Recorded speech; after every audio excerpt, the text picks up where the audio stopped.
اما بعد فاعوذ باللہ من الشیطان الرجیم بسم اللہ الرحمن الرحیم وَرَبُّكَ يَخْلُقُ مَا يَشَاءُ وَيَخْتَارُ آمَنْتُ بِاللَّهِ صدق اللہ العظیم ببرکتہ ان اللہ ملائکۃ یصلون علی النبی یا ایھا الذین آمنوا صلوا علیہ وسلموا تسلیما اللہم صل علی محمد وبارک وسلم صلاۃ وسلام علیک یا رسول اللہ صلی اللہ علیہ وسلم۔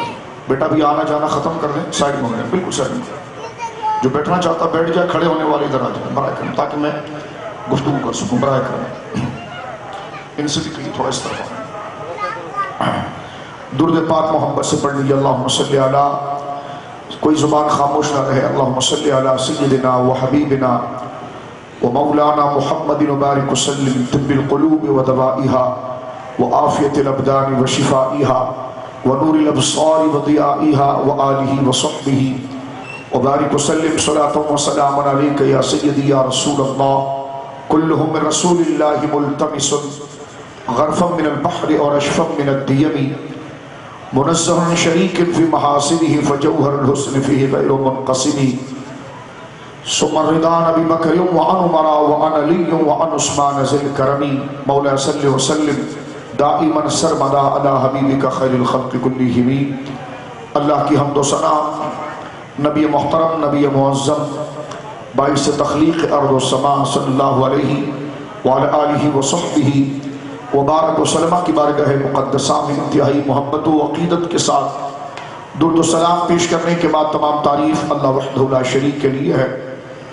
بزم یار غار انجمن یار غار انجمن چار یار میلاد کمیٹی کی جانب سے الحمدللہ یہ سالانہ سرکار غوث الثقلین غیث الکونین سرکار غوث اعظم رضی اللہ تعالی عنہ اور جملہ اکابر اولیاء اور اللہ کے محبوب بندوں کے اس مبارک ذکر سے اس محفل کو منعقد کیا گیا ہے۔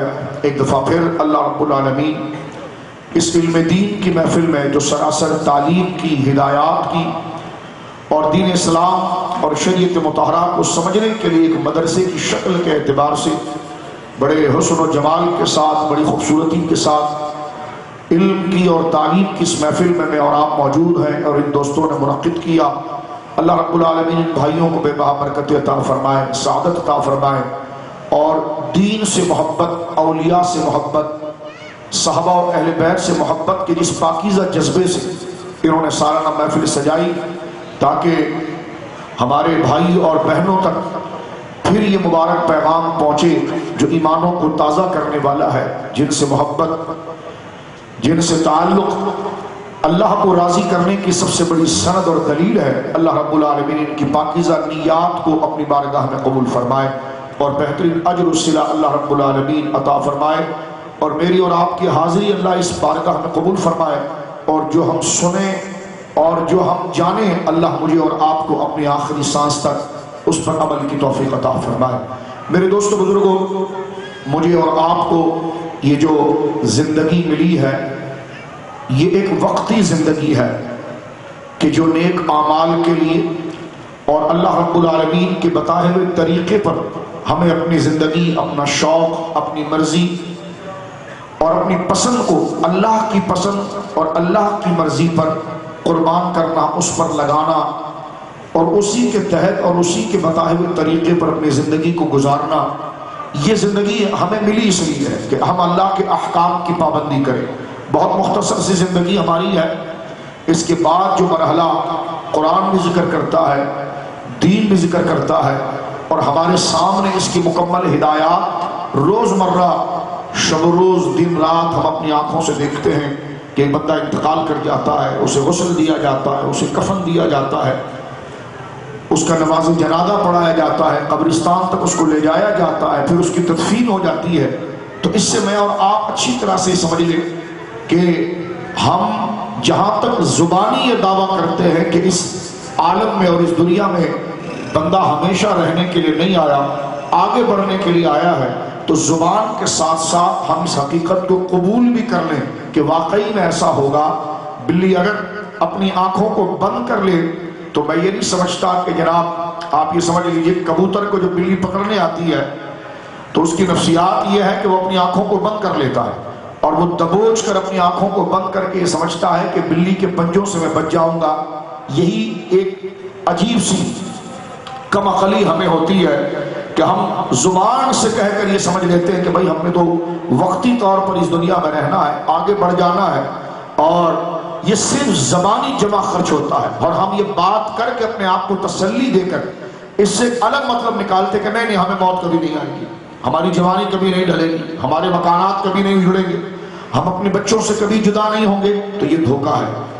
حقیقت یہ ہے کہ جس طرح میں نے اور آپ نے اپنے ماں باپ کو ان کے انتقال کے بعد قبرستان کے رخ کیا، ہمارے عزیز و اقارب کو ہم نے رخ کیا، اور یہ قبرستان جو میرے اور آپ کے قریب میں ہمارے محلوں میں نظر آتے ہیں، میرے بزرگوں دوستوں، اس میں جناتوں کی قبریں نہیں، اس میں انسانی موجود ہیں جو میرے اور آپ کے رشتہ دار تھے، میرے اور آپ کے دوست تھے، جن کے جنازوں میں ہم شریک ہوئے، جن کی تدفین اور میت میں ہم شریک ہوئے.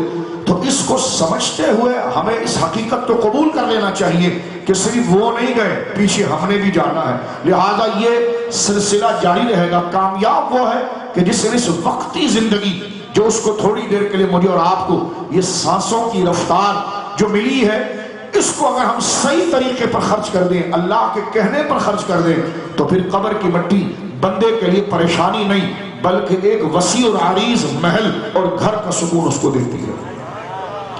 اس لیے حدیث پاک میں میرے دوستوں بزرگوں یہ بات بھی آئی کہ موت مومن کے لیے تحفہ بھی ہے اور ایک انعام بھی ہے. اس عالم سے گزر کر وہ دوسرے عالم کی طرف جاتا ہے. نیک اعمال اگر اس کے پاس ہوتے ہیں تو اس کو کسی قسم کی کوئی پریشانی نہیں ہوتی. نیک اعمال اس کے پاس ہوتے ہیں تو اسے دنیا میں آنے کی کبھی خواہش نہیں رہتی، بلکہ اس سے زیادہ سکون، اس سے زیادہ قرار اللہ اسے اس قبر میں عطا فرماتا ہے. کہ آپ مجھے اور نہیں دیکھتے کہ ہم اپنے کاروبار کے لیے اپنا محلہ بدلتے ہیں، اپنی سہولت کے لیے اپنے علاقوں کو بدلتے ہیں، ویزا لگا کر پردیس میں جاتے ہیں. کیا مطلب؟ انسان، مجھے اور آپ کو اپنا محلہ پسند ہوتا ہے، گلیاں پسند ہوتی ہے جہاں ہمارا بچپن گزرا ہوتا ہے، جہاں ہمارے ماں باپ ہوتے ہیں، جہاں ہمارے بچے ہوتے ہیں. لیکن میرے بزرگوں دوستوں ذرا توجہ کیجئے گا، اپنی سہولت کے لیے ہم نے بچوں کو چھوڑنا پڑتا ہے، ماں باپ کو چھوڑنا پڑتا ہے، محلوں کو چھوڑنا پڑتا ہے. ہم دور دراز سفر کی مشقت کو برداشت کرتے ہوئے دور دراز علاقوں میں جا کر مال کمانے کے لیے، رزق حلال کے لیے سفر کرتے ہیں. تو یہاں سے ایک قاعدہ سمجھ میں آ جاتا ہے، غور کیجئے گا، یہاں سے ایک بات پتہ میں چل جاتی ہے کہ انسان کو جہاں زیادہ فائدہ ہوتا ہے انسان اس طرف اپنے آپ کو منتقل کرتا ہے، اس طرف وہ جاتا ہے.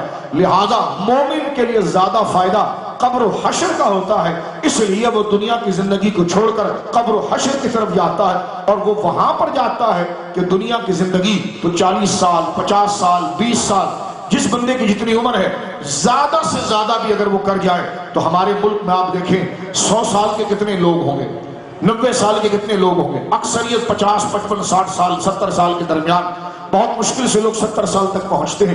اس سے پہلے ہی کئی لوگوں مسلمانوں کا انتقال ہو جاتا ہے، لوگوں کا انتقال ہو جاتا ہے. اللہ ہمارے لیے عافیت فرمائے.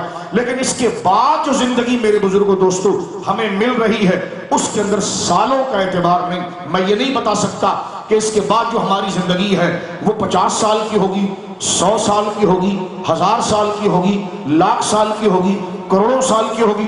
نہیں، ہر عادت کیلکولیٹ کرتے وقت پیچھے رہ جائیں گے، پھیکے رہ جائیں گے.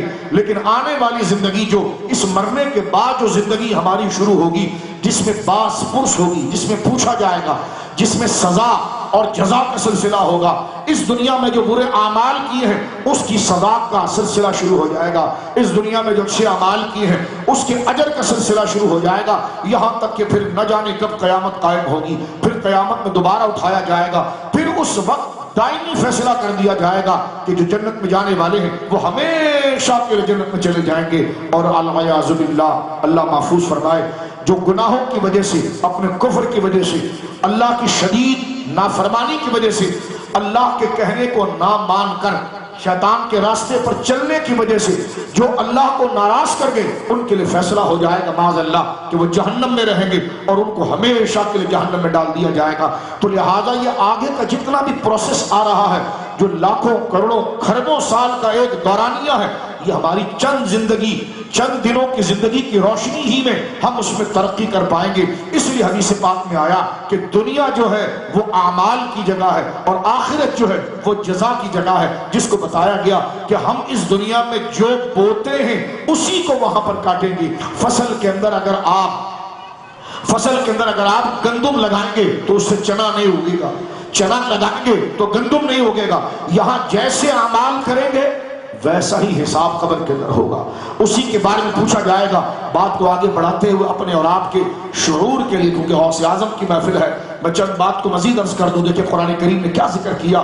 جمعے کے دن ہمارے امام صاحب باقاعدہ خطبہ دیتے ہوئے منبر پر اس بات کا اعلان کرتے ہیں، اور قرآن کریم کی وہ بڑی مشہور سورت میرے دوستو اس کا ایک آیت کا حصہ تلاوت کرتے ہیں اور ہمیں شعور دلاتے ہیں، ہمیں بیدار کرتے ہیں، ہمیں متنبہ کرتے ہیں کہ امتحان کا وقت قریب ہے، اپنی تیاری کر لو۔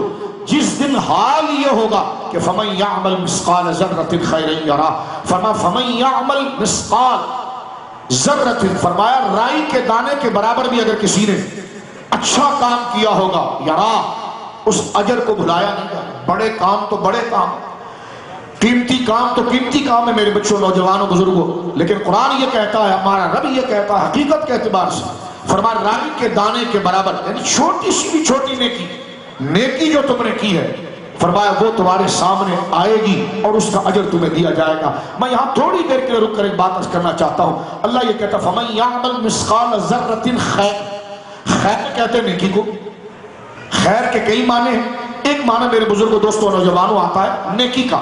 اللہ یہ فرماتا فَمَن يَعْمَلْ، جو آدمی، مرد اور عورت، کوئی کام کرے، توجہ کریے، مِثْقَالَ ذَرَّةٍ، ایک رائی کے دانے کے برابر، ایک ڈاٹ کے برابر، خیر، اچھا کام بھی کرے، چاہے وہ رائی کے دانے کے برابر کیوں نہ ہو، فرمایا یرا، اللہ کی بارگاہ میں اس کی نیکی کو چھپایا نہیں جائے گا، اس کے اجر سے اس کو روکا نہیں جائے گا، فرمایا یرا، وہ اجر اس کو دیا جائے گا، وہ انعام اس کو دیا جائے گا، اور اس انعام کی وجہ سے وہ میدان محشر کی پیاس میں پانی بھی پالے گا، میدان محشر کی دھوپ میں اللہ کے عرش کے سائے تلے بھی آ جائے گا، اور اس نیکی کی وجہ سے وہ اللہ رب العالمین جل وعلا کی رحمت اور اس کے محبوب کی شفاعت کے تحت جنت میں بھی داخل ہو جائے گا۔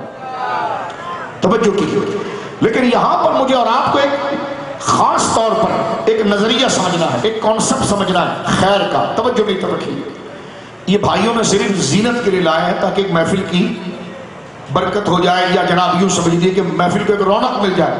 آپ نے اس میں نہیں الجھنا ہے، آپ میری طرف توجہ کریں، جو بات میں آپ سے کر رہا ہوں توجہ ہے آپ کی، غور کیجیے۔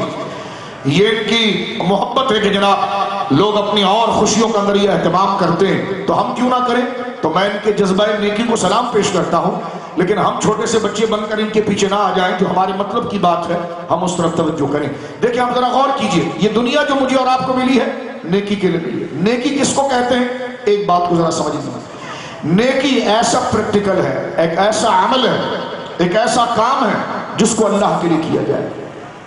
غور کیجئے، ہمارے نبی پاک صلی اللہ علیہ وسلم کا ایک فرمان، ایک بات جس میں ہمارے نبی پاک نے میرے بزرگ دوستو نیکی کی حقیقت، اس کا فلسفہ، اس کی پوری معرفت، اس کی پوری خد و خال کو بیان کیا۔ صحابہ کرام نے جب اپنے زبان حال سے یہ بات پوچھنا چاہیے کہ نیکی کیسے بنتی ہے، مثلا اب آپ دیکھیں ایک بندہ نماز پڑھ رہا ہے، یہ نماز پڑھنا نیکی کا کام ہے۔ کسی غریب کو کھانا کھلا رہا ہے، یہ نیکی کا کام۔ وہ حج پر چلا گیا، یہ نیکی کا کام ہے۔ کسی غریب کے کام آ گیا، یہ نیکی کا کام ہے۔ لیکن آپ ذرا توجہ کیجئے، ظاہراً جو ہم دیکھ رہے ہیں تو کام تو سارے اچھے ہو رہے ہیں، نماز پڑھ رہا ہے جناب، داڑھی رکھ لی جناب، اچھی باتیں کر رہے ہیں جناب، اللہ کی باتیں کر رہے ہیں، سر پہ ٹوپی رکھی ہوئی ہے، رمضان کے روزے رکھ رہے ہیں، حج کر رہے ہیں، ماں باپ کی فرما برداری کر رہے ہیں۔ اب آپ دیکھیں اس میں کوئی کام برا نہیں ہے، یعنی جو ہمیں نظر آ رہا ہے سارے اچھے کام ہے۔ لیکن توجہ کیجئے گا نوجوانوں، بزرگوں، دوستوں، اچھا کام صرف اپنے کیے جانے سے اچھا نہیں ہوتا، یہ بھی ذرا توجہ کیجئے۔ ایک بندہ غریب کو کھانا کھلا رہا ہے، اب آپ دیکھیے شکلاً ہمیں جو نظر آ رہا ہے تو کوئی کہے گا یہ برا کام کر رہا ہے، ہر بندہ کہے گا جناب یہ تو بہت اچھا کام کر رہا ہے اور اسے تو جناب بڑی نیکی ملے گی، اجر ملے گا۔ کیوں؟ کیسے میں نے اور آپ نے اندازہ لگایا کہ اس کو اجر ملے گا؟ اس لیے کہ جو کام کر رہا ہے ایک بھوکے کو کھانا کھلا رہا ہے، ایک راستے بھولے ہوئے شخص کو راستہ دکھا رہا ہے. تو یہ ظاہری چیزیں جو آپ دیکھ رہے ہیں اپنے ظاہر میں ہیں اچھی کام، لیکن اللہ کے نبی فرماتے ہیں ایک کام کیے جانے میں اچھا نہ ہو، بلکہ ایک خاص چیز ایسی ہے جو اس کام کو اچھا بناتی ہے، اور وہ آپ کی نیت ہے. اس لیے نبی پاک صلی اللہ علیہ وسلم نے ارشاد فرمایا میرے دوستو بزرگوں، انما الاعمال بالنیات، کوئی بھی اچھا کام آپ کریں گے، وہ اچھا کام میرے بزرگوں دوستو توجہ کیجئے گا، وہ اچھا کام دکھنے میں تو اچھا ہے لیکن وہ اللہ کے نزدیک اچھا کب ہوگا؟ جب اس کام کرنے کے پیچھے نیت بھی اچھی ہوگی. نیت بھی اچھی ہوگی. نیت کس کو کہتے ہیں؟ نیت میرے دوستو بزرگوں اس جذبے کو کہتے ہیں، اس فکر کو کہتے ہیں، اس تحریک کو کہتے ہیں، اس ارادے کو کہتے ہیں، اس قصد کو کہتے ہیں، اس جذبے اور جوش کو کہتے ہیں جو ہمیں اس کام کو کرنے پر ابھارتا ہے.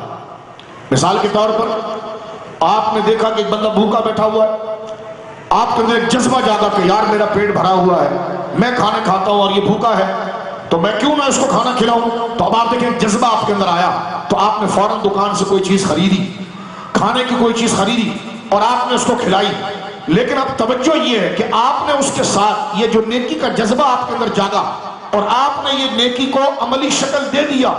لیکن ظاہر سی بات ہے توجہ کیجئے، ہم کسی اچھے کام کے لیے ہمارے اندر کا جذبہ ہمیں ابھارتا ہے کہ ہم وہ اچھا کام کریں، لیکن ساتھ میں ہم یہ بھی چاہتے ہیں جب ہم اچھا کام کریں تو ہمیں اس کا بینیفٹ بھی ملے.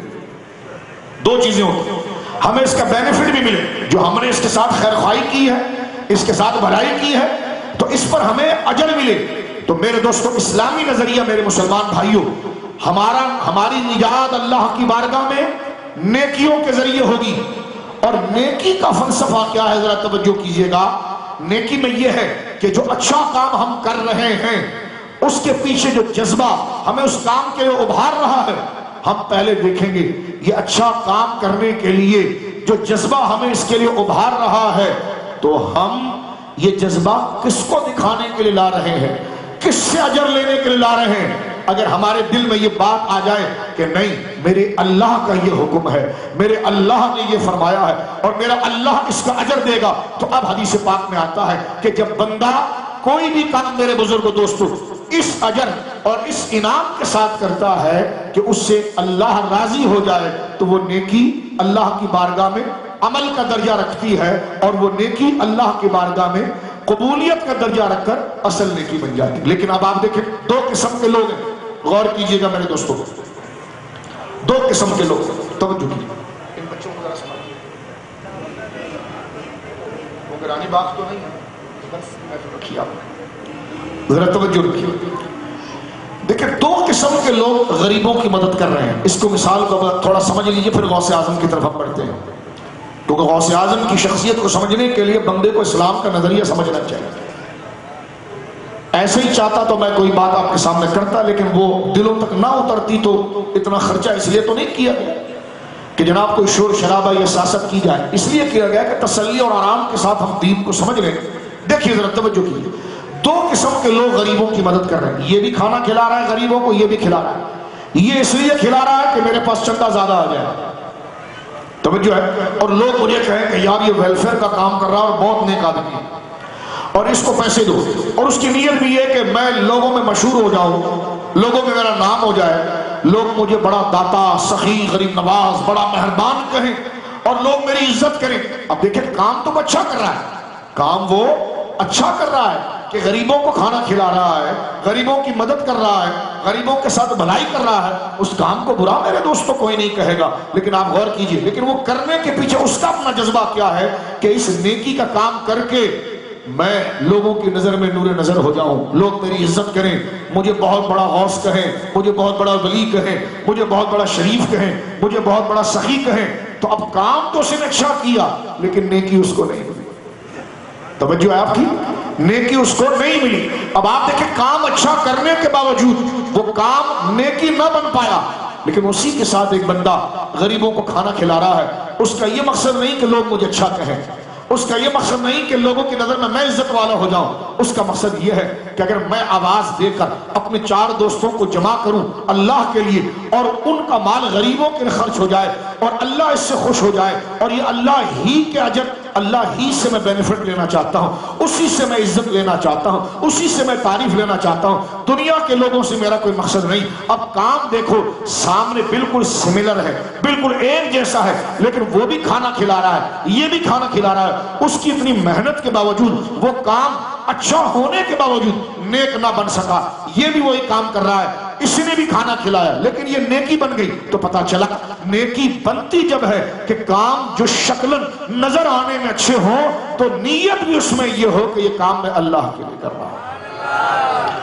اس لیے فرمایا میرے دوست، اور یہ اپنی پوری زندگی میں میرے بھائیوں، آپ عالم ہو یا نہ ہو، آپ پڑھے لکھے ہوں یا نہ ہو، ایک مسلمان کے لیے اس بات کو سمجھ لینا چاہیے کہ وہ جو بھی اچھا کام کرے دنیا سے اجر لینے کے لیے نہ کرے، کیونکہ وہ خود بھی ختم ہوگا، دنیا بھی ختم ہوگی، باقی رہے گی اللہ کی ذات اور اس کی طرف سے ملنے والا انعام۔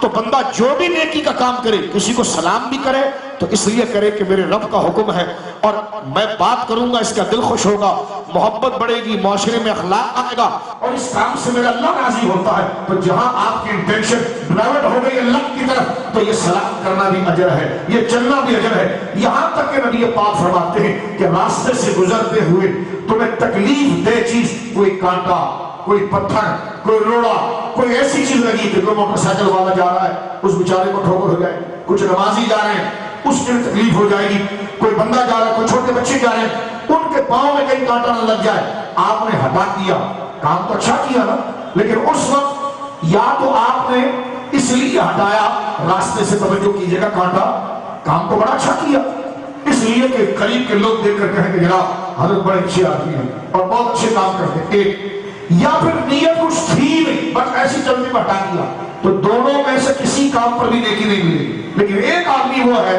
جو سڑک سے گزر رہا ہے اور اس نے دیکھا سڑک پر پتھر گرا ہوا ہے، کانٹا گرا ہوا ہے، اگر وہ کانٹے کو میں ہٹا دوں تو ایک بندے کو تکلیف سے بچ جائے گا اور یہ میرے اللہ کا حکم ہے اور میرا اللہ اجر دے گا۔ لیکن یہی کام اس نے بھی کیا تھا لیکن اس کو ثواب نہیں ملا، آپ کو ثواب مل گیا۔ پتا چلا کوئی کام اچھا کرنے سے نیکی نہیں ہوتا، اللہ کے لیے کرنا اور اللہ سے اس کا اجر لینے کی وجہ سے وہ کام نیکی بن جاتا ہے۔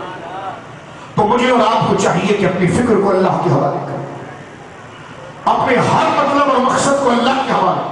اس لیے میرے دوستوں بزرگوں، آپ سن رہے ہیں میری بات، یہ ولایت کی بنیاد ہے۔ میرے دوستوں اگر آپ ایک بندہ اگر 1-1 روپے جمع کرے، 10-10 روپے جمع کرے، فضول خرچی نہ کرے تو ایک وقت آتا ہے وہ مالدار ہو جاتا ہے۔ اسی طرح مسلمان اپنی ہر نیکی، ہر اچھا کام، جو نماز کے لیے جا رہا ہے، ماں باپ کی خدمت کر رہا ہے، بچوں کے لیے رزق حلال کما رہا ہے، کسی کے ساتھ خیر خواہی کر رہا ہے، جو بھی اچھے کام جس کو اچھا معاشرہ کہتا ہے، شریعت اچھا کام کہتا ہے، اس کو وہ کرتا اللہ کے لیے ہے تو وہ ایک نیکیاں اپنی جمع کرتا ہے کہ جو اس نے اللہ کے لیے کی، اللہ کے لیے کی۔ ایک وقت آتا ہے اللہ پھر اس کو اپنے محبوبوں میں شمار کرتا ہے اور اس کے سر کے اوپر اپنی دوستی کا تاج رکھ دیتا ہے۔ جس طرح ایک مالدار اپنے پیسے جمع کر کر کے ایک وقت وہ مالدار ہو جاتا ہے، اسی طرح نیکیاں جب بھی کرنی میرے دوستوں بزرگوں، آپ یہاں پر آئے ہیں، میں یہاں پر آیا، میرے آنے کا مقصد بھی یہ ہونا چاہیے کہ میں درس دینے آیا، لوگ نعرے لگائیں گے، میرے ہاتھ چومیں گے، واہ واہ کریں گے تو میرا آنا بھی بیکار، میرا بولنا بھی بیکار، سننے والوں کو اجر مل گیا، مجھے کچھ نہ ملا۔ تو میرے دوستو اگر میں اس نیت سے آیا کہ میں آؤں، میں وہ باتیں کروں جو میرے رب کی باتیں ہیں، جس کو سن کر میرا رب خوش ہو جائے، اور مجھے زندگی اس لیے ملی ہے، مجھے مقام اس لیے ملا ہے، مجھے مرتبہ اس لیے ملا ہے کہ میں کسی کی خوشنودی کی بجائے، کسی کی مرضی کی بجائے میں اپنے اللہ کی بات کروں اور وہ سننے والا ہے، وہ مجھے اجر دے گا۔ تو میرے اور آپ کے ہر قدم جو اس محفل کی طرف اٹھے، آنا تو دور کی بات ہے میرے بھائیوں، ہم اپنے گھر سے چلے نا، جتنے قدم سٹیپ ہم نے لیے، ہر سٹیپ کو اللہ نیکی بنائے گا اور بندے کو جہنم سے آزاد کر دے گا۔ تو لہٰذا تربیت کے حوالے سے میرے بچوں بزرگوں، آج ایک مسلمان کو یہ ضرورت ہے، آج اس پاکستان کو یہ ضرورت ہے کہ ہم مخلص ہو جائیں۔ مخلص کا معنی توجہ ہے آپ کی، مخلص کا لفظ ہم کہتے ہیں یہ مخلص ہو جائے، مخلص ہو جائے۔ مخلص کا معنی یہ ہو کہ صرف ایک اللہ کا ہو جائے. اس طرح کہ قرآن کریم میں ہمارے نبی پاک کا ایک قول اللہ کو پسند آیا، بلکہ اللہ رب العالمین نے حکم دیا ہمارے نبی پاک کو کہ آپ اپنے ہر عمل کو اس انداز میں بیان کریں. کیا فرمایا؟ قل، اے مصطفیٰ، اے نبی مکرم صلی اللہ علیہ وسلم، آپ اپنی مبارک زبان سے یہ بات فرما دیجئے کیا کہ ان الصلاۃ ونسکی، کہ میری نماز، میری قربانیاں، جو جد و جہد میں کرتا ہوں، جو میں کوششیں کرتا ہوں بھلائی کو پھیلانے کے لیے، لوگوں میں محبت پیدا کرنے کے لیے، اپنے گھر والوں کو، فرما قل ان الصلاۃ ونسکی ومحیایا ومماتی، فرما میری نماز، میری قربانیاں، میری زندگی، میری موت للہ رب العالمین، یہ میں اپنے لیے نہیں کرتا، سب میرے اللہ کے لیے. میرا جینا بھی میرے اللہ کے لیے، میرا مرنا بھی میرے اللہ کے لیے، میری نماز بھی میرے اللہ کے لیے، میری تگ و دو بھی میرے اللہ کے لیے، میرا کہیں بیٹھنا بھی اللہ کے لیے، میرا کہیں اٹھنا بھی اللہ کے لیے، میرا کسی چیز کو پسند کرنا بھی اللہ کے لیے، مجھے کسی چیز کو نفرت کرنا بھی اللہ کے لیے. میرے دوستو یہ پریکٹس مجھے اور آپ کو کرنی پڑے گی. اس پریکٹس کے بغیر بندے کو نیکی نہیں ملتی، اور یہ پریکٹس جس کو آ جائے نا تو میرے دوستو بزرگوں اس کا خاتمہ بھی خیر سے ہوتا ہے، وہ اللہ کا محبوب بن جاتا ہے. دنیا تو گزر گئی. میں یہ نہیں کہہ رہا آپ اچھے کپڑے نہ پہنیں، میں یہ نہیں کہہ رہا کہ آپ اچھی موٹر سائیکل یا کاریں نہ رکھیں. میرے کہنے کا یہ مقصد نہیں ہے، آپ غلط نہ سمجھ لیں، کہ آپ اچھے مکانات نہ بنائیں، آپ اپنے بچوں کو سیر و تفریح پر نہ لے جائیں. نہ نہ نہ، اللہ نے اگر آپ کو رزق حلال دیا ہے اور آپ نمازیں پوری پڑھتے ہیں، شریعت کا مکمل لحاظ رکھتے ہیں، رمضان شریف کے پورے روزے رکھتے ہیں، میرے دوستو بزرگوں، اور آپ کے جو حقوق ہیں، والدین کے حقوق وہ ادا کرتے ہیں، بچے کے حقوق ادا کرتے ہیں، تو یہ بات اچھی طرح سے سمجھ لیجئے آپ، اچھی طرح سے، کہ اچھا یہ نہیں کہ آپ نیکی کی بات کر رہے ہیں تو آج سے میں پھٹے ہوئے کپڑے پہنوں گا، میں ٹوٹے ہوئے جوتے کہاں پہنوں گا. نہیں نہیں نہیں، نیکی کا مقصد یہ ہے کہ اچھے کپڑے ہم پہنے اور یہ کہیں یا اللہ میں اس لائق نہیں تھا، یہ تیرا شکر ہے. کتنے انسان مجھ جیسے زمین پر پھر رہے ہیں، مجھ سے زیادہ حسین ہے، مجھ سے زیادہ خوبصورت ہے، مجھ سے زیادہ صلاحیت رکھنے والے ہیں، لیکن تو نے مجھے اتنے اچھے کپڑے دے دیے، اتنے اچھے بیوی بچے دے دیے، اتنا اچھا مکان دے دیا اور اتنی اچھی زندگی دے دی. اب وہ جس درجے کے اندر بھی ہے میرے دوستو بزرگوں، وہ سب کو منسوب کرے اللہ کی طرف، اور حقیقت بھی یہی ہے کہ یا اللہ میں اس لائق نہیں تھا، یہ تو نے دیا. تو اس وقت آپ کا کھانا بھی عبادت، آپ کا کپڑا پہننا بھی عبادت، اپنی سواریوں پر چلنا بھی عبادت، اپنے اونچے مکانات بھی عبادت. دیکھو دنیا بھی مل گئی اور آخرت بھی مل گئی. تو مومن وہ ہے جو دگنا فائدہ کرتا ہے، دنیا بھی کماتا ہے اور آخرت بھی. دنیا کیسے مل گئی؟ آپ نے شادی بیاہ کر لیا، آپ نے گھر بنا لیے، بزنس ہو گیا، یہ تو دنیا تھی.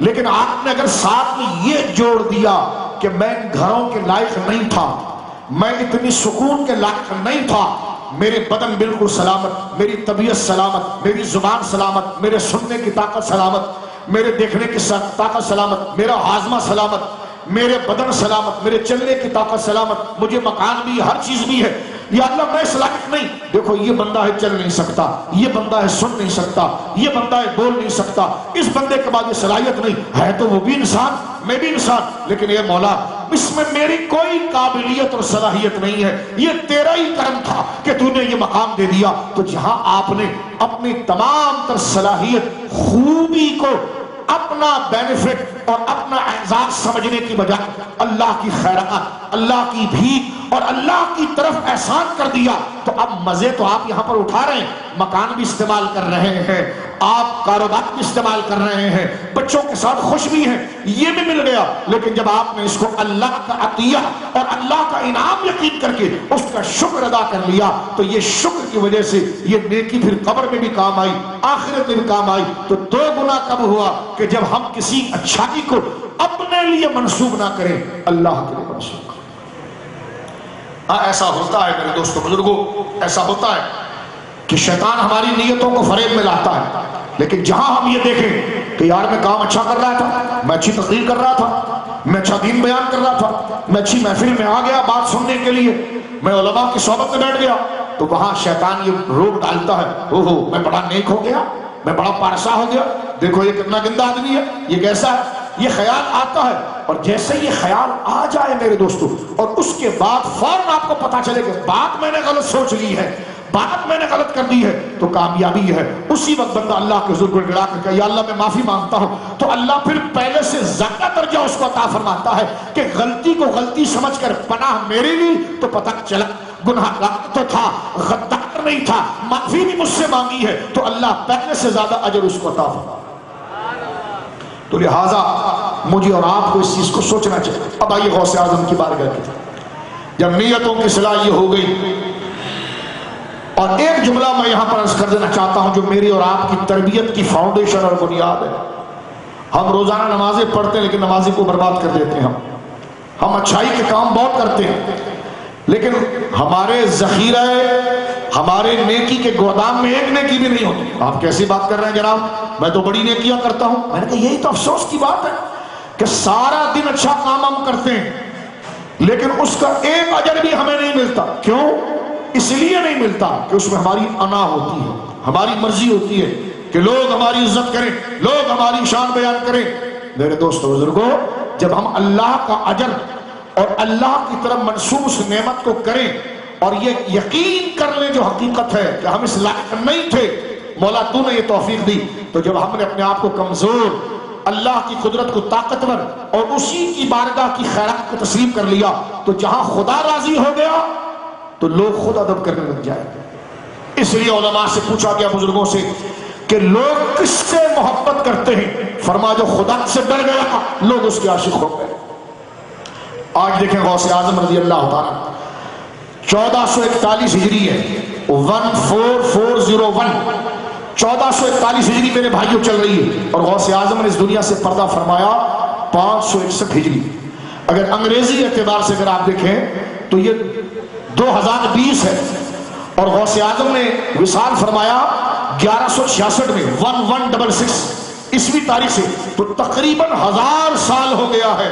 مجھے بتاؤ 1000 سال بندہ اپنے باپ کو سویم کرنے کے بعد بھول جاتا ہے، چہلم کرنے کے بعد بھول جاتا ہے، بہت زور لگایا تو 1 سال برسی کر لی پھر بھول گیا، لیکن آپ غور کیجئے 1000 سال ہو گئے لیکن اللہ کے یہ ولی، کہیں غریب نواز کا ذکر ہے، کہیں بابا فرید کا ذکر ہے، کہیں غوث اعظم کا ذکر ہے، کہیں صحابہ کا ذکر ہے، کہیں اہل بیت کا ذکر ہے۔ ان کے ذکر کی محبت، ان کی یاد بندوں کے دل میں کیسے آئی؟ اس لیے آئی کہ من کان اللہ لہو کان، من کان اللہ لہو کان اللہ، فرمایا کہ جو اللہ کا ہوا تو اللہ اس کا ہو گیا۔ جس نے اپنی نیکیاں اللہ کی طرف منسوب کی اور اللہ کی طرف آ گیا تو میرے دوستوں بزرگوں اللہ اس کا ہو گیا، اور جس کا اللہ ہو جاتا ہے تو پھر لوگ پھر اس کو دل سے چاہتے ہیں، اور خدا خود کہتا ہے کہ ہم پھر اپنے محبوب بندوں کو جنہوں نے پوری زندگی ہمارے لیے گزاری تھی، ہم ان کی محبت اپنے بندوں کے دل میں ڈال دیتے ہیں، پھر وہ ہمارے بندے ہماری وجہ سے ان کا ذکر کرتے ہیں۔ مجھے بتاؤ بڑے بڑے جرنیل آ گئے، بڑے بڑے سیاستدان آ گئے، بڑے بڑے لوگ آ گئے، آج ان کو پوچھنے والا کوئی نہیں، لیکن غوث اعظم رضی اللہ تعالیٰ کو دیکھیں، سرکار غریب نواز کو دیکھیں، ان ولیوں کو دیکھیں، ہر مسلمان گھر میں ماں بیٹی بزرگ بچے ان کا ذکر کرتے ہیں۔ کیوں؟ اس لیے کہ جو ہمیشہ کا ہونا چاہتا ہے، جو ہمیشہ دنیا و آخرت میں راج کرنا چاہتا ہے، تو وہ ہمیشہ رہنے والے رب کے حضور اپنی کمزوری کا اعتراف کر کے اپنے آپ کو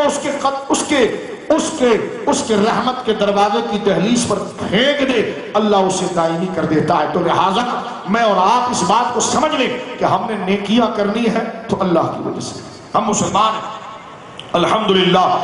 اور ایک بات یہاں پر میں عرض کر کے غوث اعظم کے قول کی طرف آخر میں بڑھنا چاہوں گا اپنی اور آپ کی اخلاقی تربیت کے لیے۔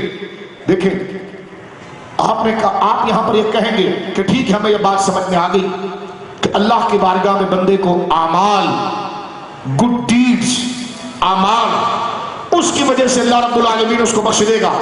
تو آپ یہ سوال کر سکتے ہیں یار نیکیاں تو بہت ساری ہیں، نیکیوں کی تعداد اگر ہم دیکھیں تو بھائی قلم کی سیاہی ختم ہو جائے، کاغذ کے پنے ختم ہو جائیں، اچھے کاموں کی تفصیل ختم نہیں ہوتی۔ میں نے کہا بات ٹھیک ہے، تو آپ کہیں گے ایک بات بتائیے جو اس آج جلسے کا سب سے بڑا میسج بن جائے، سب سے بڑی بات بن جائے، جس کو ہم اپنے دل میں رکھ کر لے جائیں اور پوری زندگی اس کو فالو کریں، کہ سب سے بڑی اور اصل نیکی کیا ہے؟ توجہ ہے آپ کی، سب سے بڑی اور اصل نیکی کیا ہے؟ کہ جس کی وجہ سے ہر اچھا کام اچھا ہوتا ہے، اور وہ نیکی اگر کسی اچھے کام کے ساتھ نہ جڑے تو وہ کام بھلے اچھا لگتا ہو لیکن اچھا نہ ہو، تو میں کہوں گا مجھ میں تو یہ ہمت نہیں کہ میں اتنی بڑی بات کر سکوں۔ یہ بات نبی پاک ہی بتا سکتے تھے، اور نبی پاک یہ بتا کر گئے۔ غور کیجئے میرے دوستو، میں لاکھوں روپے نہیں کروڑوں اربوں روپے سے قیمتی بات اپنے آپ کو اور آپ کو بتانے جا رہا ہوں، جو ہماری زندگیوں کا مول ہے، جو قبر میں ہمارے لیے اندھیرے، بچھو، سانپ اور وہ نہ ختم ہونے والی تکلیف سے بچنے کا ذریعہ ہے۔ آج اگر کسی بندے کو تکلیف ہو جائے، وہ 10 بندوں سے پوچھتا ہے یار اس مرض کا ڈاکٹر اچھا کہاں ملے گا، ذرا بتاؤ ایسا فزیشین کہاں ملے گا کہ جس کے پاس میں جاؤں، اور میں کوئی کہے گا یہاں جائیں وہاں جائیں، ایک بندہ کہے گا جناب فلاں علاقے کے اندر یہاں سے بہت دور ہے لیکن وہاں گاڑیاں نہیں جاتی، آپ کو پیدل جانا پڑے گا اور آپ کو رات کو انتظار کرنا پڑے گا۔ آپ کہیں گے سب کر لوں گا بس مجھے اس مرض سے شفا مل جائے۔ آپ کو کہا جائے یہاں پی آئی بی سے آپ نے جانا ہے اور 1000 کلومیٹر کا راستہ ہے لیکن جانا پیدل ہوگا، اور گارنٹی ہے کہ آپ صحیح ہو جائیں گے۔ آپ کو پیدل جانا ہوگا، وہاں گاڑی نہیں جائے گی، آپ کہیں گے میں صحیح ہو جاؤں گا، کہاں کہ اس مرض سے تو میں بڑا تنگ ہوں، اگر مجھے پیدل 1000 میل بھی چلنا پڑے نا تو میں جاؤں اور شفا لے لوں۔ ایسا ہوتا کہ نہیں ہوتا؟ میرے دوستو، یہ دنیا کا مرض، کوئی بھی مرض ہو اللہ محفوظ فرمائے، اس کی اس پریشانی کی کس کیا نسبت ہے جو قبر کی پریشانی ہے؟ اللہ اکبر! قبر کی پریشانی جو اندھیروں کا گڑا، خود اپنے عزیز رشتہ دار، ہمارے جو قریبی مریدین دوست ہوں گے وہ خود قبر میں لٹا کے جائیں گے، تختہ رکھ کر جائیں گے۔ میں نے اور آپ نے لاکھوں مرید تو رکھنا ہے، جانا تو قبر میں اپنے الگ ہے، تو لہذا مرید بھی اللہ کے لیے بناؤ، اپنے لیے نہ بناؤ، شاگرد بھی اللہ کے لیے بناؤ، اپنے لیے نہ بناؤ، نصیحت بھی اللہ کے لیے کرو، اپنے لیے نہ کرو، اس لیے کہ دنیا میں تو مرید نعرے لگا دے گا، قبر میں تو وہ اکیلا چھوڑ کر آپ کو آئے گا، تو وہاں تو آپ نے اپنا اپنا جواب دینا ہے۔ توجہ ہے اس بات کی؟ تو لہٰذا دنیا کا چھوٹا سا مرض جو میں آپ کو سمجھانا چاہ رہا ہوں، چھوٹی سی بیماری میرے دوستو بزرگوں، بندہ اس کی شفائی، یعنی لوگ آج ہم سے پوچھتے ہیں کہ کینسر کا علاج کیسے ہوگا۔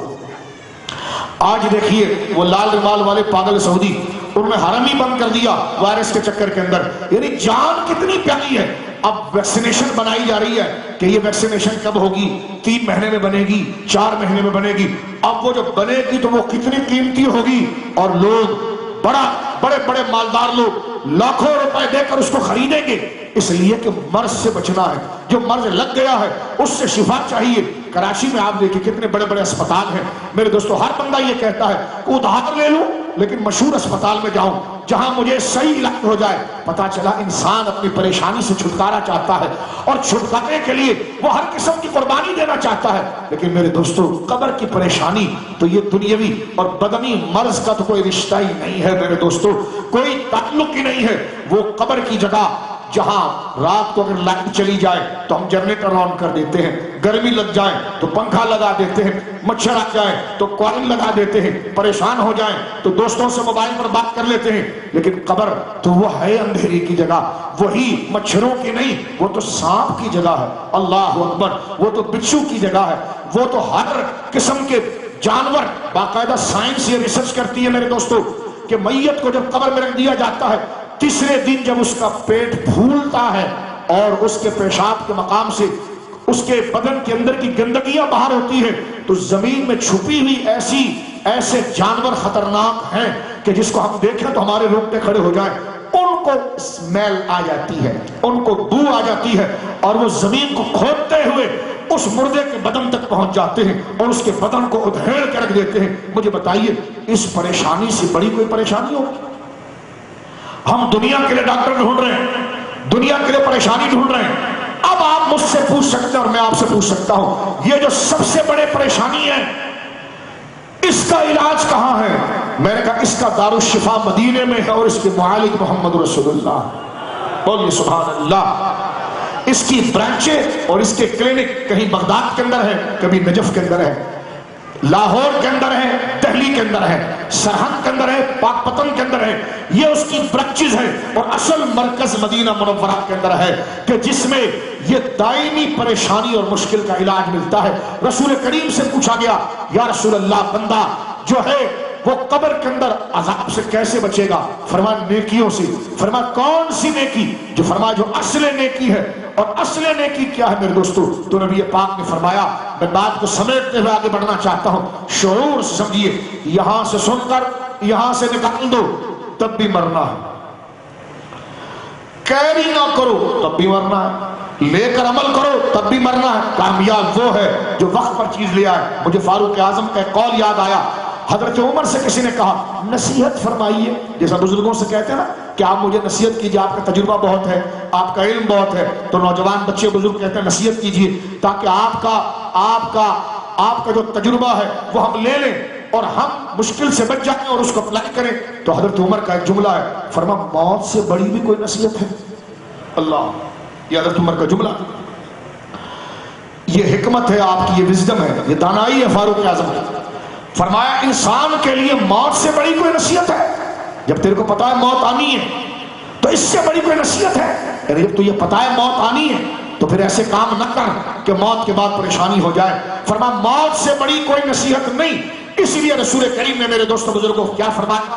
توجہ کیجئے، اگر میں اور آپ اپنے بدن کو دنیا میں بھی اور قبر میں بھی بچانا چاہتے ہیں پریشانی سے اور عذاب سے، اور اللہ کے ہونا چاہتے ہیں، جو اللہ کا ہو گیا میرے دوستو، نہ اس کو سانپ تنگ کرتا ہے، نہ بچھو تنگ کرتا ہے، نہ غم تنگ کرتے ہیں، لیکن وہ نیکی کا خاص ایک لباس ہے، ایک خاص نیکی کا بدن ہے، وہ میں اور آپ اگر پہن لینا تو ہم تکلیفوں اور آگ سے پروٹیکٹ ہو جاتے ہیں۔ وہ بدن پر نیکی کیا ہے؟ فرمایا سب سے بڑا عمل ہے، اور سب سے بڑا عمل کیا ہے؟ رسول کریم فرماتے افضل الاعمال الی اللہ تعالی الحب فی اللہ والبغض فی اللہ۔ فرمایا مومن کی، سن لیجئے، سب سے بڑی نیکی، اگر وہ نیکی دل میں لے گیا نا تو قبر اس کو دباتی تھوڑی، فرشتوں کی فوج اندر استقبال کے لیے کھڑی ہوتی ہے۔ اور حدیث پاک بخاری میں ہے کہ جب وہ قبر سے اٹھے گا میدان محشر میں، لوگوں کو پیاس لگی ہوگی، لوگ مر رہے ہوں، زبانیں باہر نکلی گی معاذ اللہ، ناک تک پسینہ آیا ہوا، لوگ پریشان ہیں، لیکن یہ نیکی جو دل میں لے کر گیا، قبر میں یہ مزے تھے، آخرت میں یہ ہے کہ جیسے ہی اٹھیں گے آخرت میں، تو جس طرح بڑے عزت دار آدمی کے لیے ہمارے دنیا کے اندر ریڈ کارپٹ بٹھایا جاتا ہے، اس کے رسپیکٹ کے لیے باقاعدہ حدیث میں آتا ہے کہ جب ایسے لوگ، ابھی وہ نیکی بتاؤں گا میں آپ کو، جو یہ خاص نیکی لے کر قبر سے اٹھیں گے تو فرشتے پروٹوکول کے کھڑے ہوں گے، لوگوں کے پاس سایہ کوئی نہیں ہوگا، لوگ گرمیوں سے بدل جھلس رہا ہوگا، لوگ چیخ کر کہیں گے یا اللہ ہمیں جہنم میں ڈالنا ہے تو معاذ اللہ ڈال دے، لیکن میدان محشر کی گرمی سے ہمیں بچا دے۔ لیکن کچھ لوگ ایسے ہیں کہ جب وہ قبر سے اٹھیں گے تو ان کے آگے بھی فرشتوں کی فوج، پیچھے بھی فرشتوں کی فوج، ان کے سر پر اللہ کے عرش کا ٹھنڈا سایہ، اور جب وہ قبر سے باہر نکل کر گراؤنڈ میں آئیں گے تو بڑے معصوم فرشتے ان کے لیے اونچے اونچے خوبصورت منبر بنائیں گے، اس کے اوپر وہ بیٹھ جائیں گے، ان کو زمین پر لوگ کھڑے ہوں گے، وہ تو پسینے سے بے حال ہوں گے، لیکن کچھ لوگ ایسے جن کو اونچے منبروں پر بٹھایا جائے گا اور ان کی عزت افضائی ہوگی، اور فرشتے ان کے ہاتھ باندھے کھڑے ہوں گے، وہ جو چاہیں گے فرشتے حاضر کریں گے۔ انبیاء ان کو دیکھ کر حیران ہوں گے۔ صحابہ نے پوچھا حضور سے کہ یا رسول اللہ یہ اتنا پروٹوکول، اتنی عزت، ہم بھی مٹی میں گئے، وہ بھی مٹی میں گئے، لیکن ہمارے لیے مٹی ہماری بربادی کا ذریعہ بنی، اس کے لیے مٹی مٹی نہ رہی، وہ تو خوبصورت محل بن گیا، قالینوں میں تبدیل ہو گیا، اس کے لیے جوانی، تفریح، آزادی انعام ہو گیا۔ شکا فرماتے وہ اس لیے ہو گیا کہ اس نے ایک نیکی اپنے دل میں رکھی تھی۔ بولیے سبحان اللہ۔ ایک ایسی نیکی اپنے دل میں رکھی تھی جس نیکی نے اس کی دنیا بھی جنت والی کر دی، آخرت بھی کر دی۔ اب یہی اس محفل کا پیغام ہے غوث اعظم کی طرف سے۔ وہ کیا ہے؟ غوث اعظم نے اپنی پوری زندگی اسی حدیث پر تقریریں کی، جتنی کتابیں غوث پاک کی اٹھا کر دیکھیں میرے دوستو، اور وہ حدیث پاک یہ ہے کہ حضور نے فرمایا افضل الاعمال الی اللہ تعالی۔ مومن میں اور آپ اس بات کی کوشش کریں، اس بات کی پریکٹس کریں، اس بات کی ایکسرسائز کریں کہ محبت اگر کسی سے کرنی ہے نا تو اپنی مرضی سے نہیں کرنی، اللہ نے کہا اس سے محبت کر، اس لیے کرنی ہے۔ کسی سے جھگڑا کرنا ہے، کسی سے ناراض ہونا ہے، اس لیے نہیں کہ مجھے یہ پسند، ہم نے اپنے آپ کو نکالنا ہوگا، پسند میں بھی نکالنا ہوگا اور ناراضگی میں بھی نکالنا ہوگا۔ جس چیز کو میرے بزرگوں دوستوں ہم پسند کریں گے تو اس لیے نہیں کہ میری آنکھوں کو اچھا لگ گیا، میری زبان کو اچھا لگ گیا، میرے دل کو بھا گیا، نا سب سے بڑی نیکی جس کی وجہ سے قبر میں بھی بندہ مزے کرتا ہے، آخرت بھی مزے کرتا ہے، وہ نیکی یہ ہے کہ یہ میری آنکھوں کو بھائے، اس وجہ سے نہیں، میرے اللہ کو یہ پسند ہے اس وجہ سے پیار ہے۔ بولو سبحان اللہ۔ کسی سے ناراضگی ہو گئی، کیا بھائی اس سے ہمارا کوئی پڈا ہو گیا تھا، دل دکھا دیا؟ فرمایا نہیں، ناراضگی بھی اس لیے ہوئی کہ ان کاموں سے اللہ میرا ناراض ہوتا تھا، ایسے کام کو میرا اللہ پسند نہیں کرتا تھا، لہذا میں اس سے پیچھے ہٹ گیا۔ تو نوجوان اکثر بیٹھے ہیں، توجہ کیجئے میرے دوستو، آپ اسلام کا سرمایہ ہے، یہ عمر اللہ کی امانت ہے، غور کیجئے تو پتا چلا کہ بندہ محبت بھی کرے تو مل کر کہیں کس کے لیے کرے؟ آواز آنی چاہیے، بولیے کس کے لیے؟ بولیے ذرا، اللہ۔ اور ناراضگی بھی کرے تو کس لیے کرے؟ اللہ۔ اب غوث اعظم کے اس قول پر میں اپنی بات کو ختم کرتا ہوں۔ غوث اعظم سے کسی نے کہا، اپنی غوث اعظم سے بڑا کوئی سمجھدار ہوگا اپنے دور میں؟ ان سے کسی نے اس حدیث کے بارے میں پوچھتے ہوئے سوال کیا، حضور اپنی زندگی کی عبادت کا خلاصہ بتا دیں، مغز بتا دیں۔ کتنی بڑی بات پوچھی، اور وہ تو سخی لوگ ہوتے، بتا دیا۔ پوری غوث اعظم نے 32 سال جنگلوں میں گزارے، کتنے؟ بولو۔ کوئی کھانا پکانے والا نہیں تھا، جنگلوں میں کیوں گئے؟ تاکہ دنیا کے خیال، رونائی، اس کی زینت دماغ سے نکل جائے اور دماغ میں صرف اللہ کی یاد رہے، کیونکہ آپ روز مرہ جن چیزوں کو دیکھتے ہیں نا تو اس کی تصویر آپ کے دماغ پہ چھپ جاتی ہے۔ آپ اگر 3 دن اپنے علاقے سے ہٹیں گے تو علاقے والوں کو بھول جائیں گے۔ تو صوفیہ جنگلوں کی طرف جاتے اس لیے ہیں تاکہ دماغ پر جو دنیا کے خیالات ہیں وہ دفع ہو جائیں اور بندہ جنگلوں غاروں میں بیٹھ کر قرآن پڑھتا رہے، تاکہ وہ نیکی دماغ میں رہے، اللہ کا خیال دماغ میں رہے۔ اس کو کہتے ہیں مجاہدہ۔ غوث اعظم نے 32 سال، کتنے؟ مل کر کہو نا، 32 سال جنگلوں میں گزارے۔ کھانا پکانے والا کوئی نہیں تھا، آپ بھوک کو بجھانے کے لیے درختوں کے پتے کھاتے تھے۔ قلائد الجواہر کے اندر یہاں تک موجود ہے میرے دوستو کہ غوث اعظم کی گردن، یعنی جب داڑھی مبارک غوث اعظم اپنے چہرے کو اٹھاتے تو داڑھی مبارک کے نیچے سے آپ کے حلق کے اوپر ہریالی تھی، یعنی جو سبزہ کھایا تھا اس کا ریئیکشن کہیے یا اس کا بدل کہیے کہ وہ آپ کی گردن مبارکہ پر یعنی آ گیا تھا، ایسی تکلیف آپ کی گردن پر تھی۔ یعنی 32 سال اپنی زندگی کی سب سے پہلی تقریر غوث پاک نے 55 سال کی عمر میں کی ہے۔ کتنے سال میں جی؟ غوث اعظم کی عمر تھی 91 ایئر۔ کتنی جی؟ بولو نا، 91 ایئر۔ اپنی امی جان کے پاس سے جب غوث اعظم نکلے ہیں بغداد شریف کے لیے تو آپ کی عمر اس وقت 18 سال تھی۔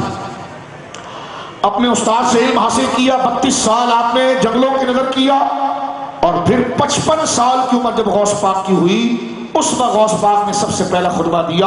تو کسی نے پوچھا، اتنی محنت حضور، اتنی مشقت، اتنی تکلیف شیطان سے لڑنے میں، نفس سے لڑنے میں آپ نے کی اور اللہ نے آپ کو یہ مقام دیا، تو آپ تو داتا اور سخی ہیں، ہم تو نکمے، اتنی محنت کیا، ہم تو کچھ بھی نہیں کر سکتے، آپ ہمیں ذرا وہ ذرا ترقی کا راز تو بتا دیجئے جو آپ نے اتنی محنت کے بعد کمایا۔ تو غوث اعظم فرما میں بتاتا ہوں، اور وہ ایک جملہ تھا، فرما کن مع الحق بلا خلق۔ اب آپ سن لیجئے، اس پر تقریر ختم۔ اللہ اس جملے کی لاج رکھنے کی مجھے اور آپ کو توفیق۔ یہ میرے غوث اعظم کی پوری زندگی کا نچوڑ اور خلاصہ تھا، 32 سال کے مجاہدوں کا نتیجہ تھا جو پاک غوث پاک نے 90 سال کے مجاہدات کا جو مغز تھا، جو وزڈم ہے، حکمت، وہ بیان فرمایا۔ یہ فلسفی ہے، اس کو پکڑ لے وارے نیارے ہو جائیں گے۔ فرمایا اس بات کو سمجھنے میں میں نے 32 سال جنگل میں لگائے، اور میں تجھے ایک جملے میں بتاتا ہوں، توجہ ہے آپ کی، بولو سبحان اللہ۔ فرمایا حضور بات کیا ہے؟ فرمایا ایک بات اپنی دماغ میں بٹھا لے، اور ایک بات مسلمان مرید اپنے سینے میں ڈال لے کہ کن مال حق بلا خلق و مال خلق بلا نفس۔ بس یہ ترجمہ کریں، بات ختم۔ فرمایا جب اللہ کے پاس جاؤ تو بندوں کو بیچ میں نہ لانا، اس کے پاس جاؤ تو پھر اسی کے لیے جاؤ۔ توجہ ہے، اللہ کے لیے جب کوئی کام کر تو پھر بندوں کو بیچ میں نہ لانا، اپنے آپ کو بھی اس میں نہ آنا جو ساری تقریر میں شروع سے کر رہا ہوں. فرما کون مال حق بلا خلق وہ مال خلق بلا نفس.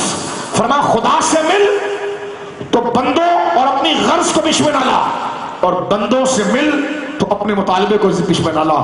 اس کا فائدہ کیا ہوگا کہ خدا بھی تجھ سے پیار کرے گا اور بندے بھی تجھ سے پیار کریں گے. میری نظر اگر آپ کے جیب ہی پر ہو اور اس لیے میں آپ سے لاڑ کروں تو آپ تو میرے سے جان ہی چھڑائیں گے نا اور کہیں گے جناب یہ تو اپنی غرض کے لیے آیا. لیکن مجھے آپ کے جیب اور سٹیٹس سے کوئی پرواہ نہ ہو، میں ایسے ہی آپ سے آ کر ملوں تو آپ مجھے کہیں گے دروازے پر کیوں کھڑے ہو بھائی، اندر آؤ، کھانا کھاتے ہیں، چائے پیتے ہیں. اس لیے جب بندوں سے رشتہ بغیر غرض کے ہوگا تو دل میں محبت آئے گی، اور اللہ سے رشتہ صرف اللہ کے لیے ہوگا، بندے بیچ میں نہیں ہوں گے تو اللہ بھی بندے سے پیار کرے گا. لہذا غوث اعظم کی اس محفل کا درس یہ نکلا کہ ہم نے جو بھی کام کرنا ہے وہ اللہ کے لیے کرنا اور بات ختم.